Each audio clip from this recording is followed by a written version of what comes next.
Welcome back to Infra Explained. In this episode, we're tackling a tool you've almost certainly heard about, Kubernetes, often written as K8s. Think of it as the autopilot for your containers, something that can run, scale, and heal hundreds of them across many machines automatically, so you don't have to babysit each one.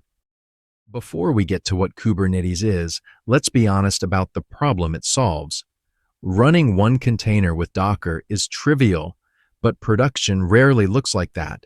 You've got hundreds of containers spread across many servers, and suddenly someone has to answer the awkward questions. When a container crashes, who restarts it?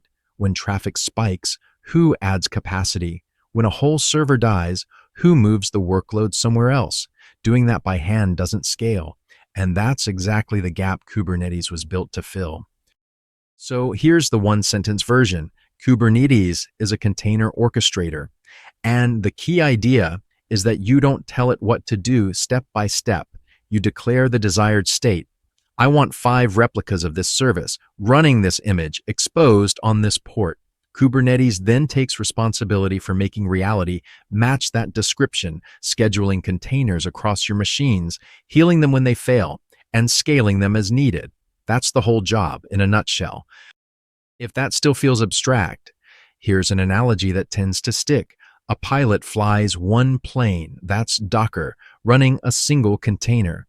But an air traffic controller is watching the whole airspace, deciding which runway each plane uses, rerouting around storms, and keeping everything safely in motion at once.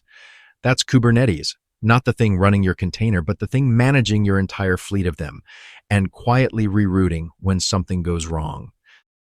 And that rerouting behavior comes down to one core idea, desired state.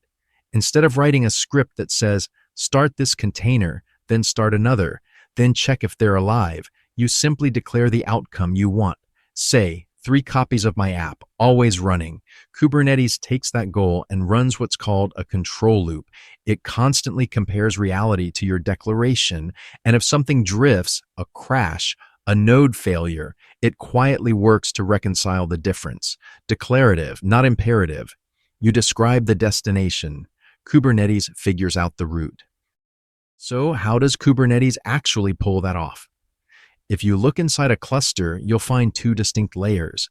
At the top sits the control plane, the brain, made up of the API server you talk to, the scheduler that decides where things go, the controllers that keep watching and reconciling, and etcetera, which stores the entire desired state. Below that, you have worker nodes, the muscle, where your pods actually run. The brain decides, the workers execute. Now, those workers don't actually run containers directly. They run pods. A pod is the smallest thing Kubernetes schedules, and it's really just a thin wrapper around one container, or occasionally a few that need to live right next to each other.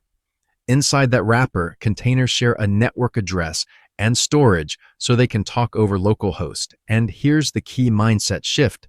Pods are disposable. They come, they go, they get replaced. You never treat one as precious. Since pods are disposable, you rarely create them by hand. Instead, you work with a small set of higher-level objects. A deployment manages a group of identical pods for you, handling replicas and rolling updates when you ship a new version. A service gives those ever-changing pods one stable address other things can talk to. And an ingress sits at the edge, routing outside traffic, usually HTTP, into the right service inside the cluster. And here's how you actually tell Kubernetes what you want. In a YAML file like this one, you don't write code that creates pods step by step. You declare the end state.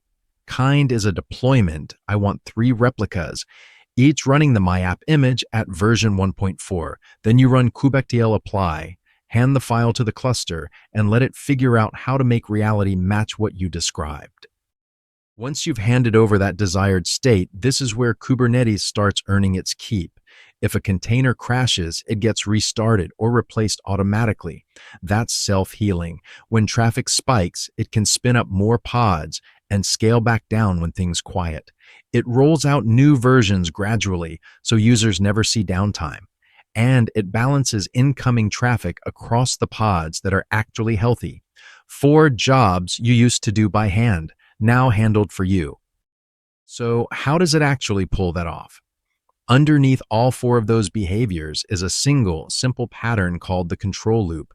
Kubernetes observes the real state of the cluster, compares it against the desired state you declared, and if there's a gap, it acts, spinning pods up or tearing them down. Then it does it again and again forever. That's the whole trick. You set the goal once, and the loop keeps reality matching it, even at 3 a.m. when a node quietly dies. Now, a question that trips a lot of people up: isn't this what Docker already does? Not quite, and they're not really competitors. Docker's job is to build and run a container on a single host. Kubernetes' job starts where Docker's ends, taking those containers and scheduling, scaling, and healing them across a whole cluster. So if one container dies under plain Docker, it stays down. Under Kubernetes, it's quietly replaced before you even notice. That Docker question is actually a perfect lead-in to the myths worth clearing up. First, no, Kubernetes doesn't replace Docker. They do different jobs and usually work together. Second, not every project needs it. For a small app, the complexity often outweighs the benefits. And third, don't assume it's secure out of the box. The defaults are permissive, and hardening is very much on you. Speaking of hardening, here's the short list worth pinning above your desk. On the do side, lean on RBAC for least privilege, apply network policies to limit pod-to-pod chatter, scan your images, set resource limits, and keep the cluster patched. On the avoid side, don't run pods as root. Don't leave default permissions wide open. Never expose the dashboard publicly, and please, no secrets sitting in plain YAML. Now, the toolbox. Kubectl is your daily driver, the command line tool you'll live in. Helm packages and templates your manifests so you're not copy-pasting YAML forever. Minikube and Kind let you spin up a cluster on your laptop, while EKS, GKE, and AKS hand you a managed control plane in the cloud. And when raw Kubectl gets tiring, K9s gives you a slick terminal dashboard, and Leans offers a full graphical view. Different tastes, same cluster underneath.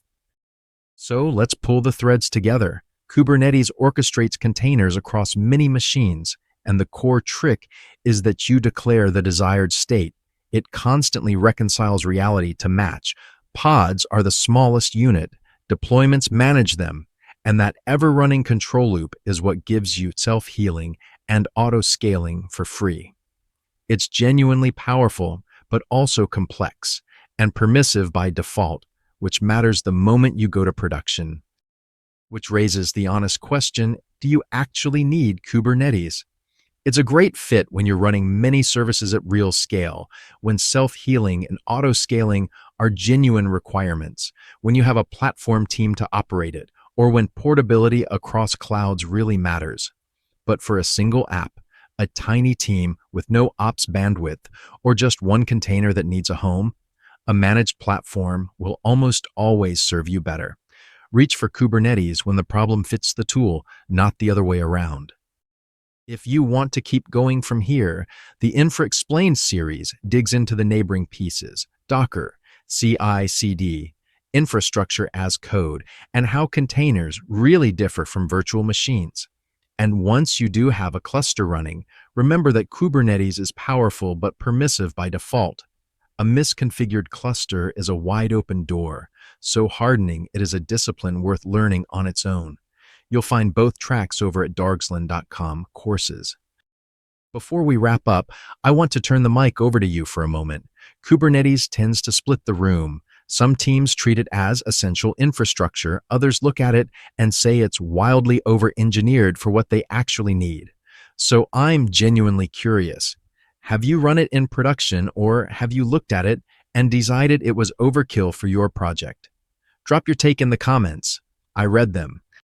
And that's a wrap on containers and orchestration. Docker gave us the box. Kubernetes gave us the autopilot. Next up in Infra Explained, we're tackling CI/CD, how your code actually makes the journey from a commit to a running container in production. Hit subscribe so you don't miss it, and you can find everything else over at dargslan.com. Thanks for watching. I'll see you in the next one.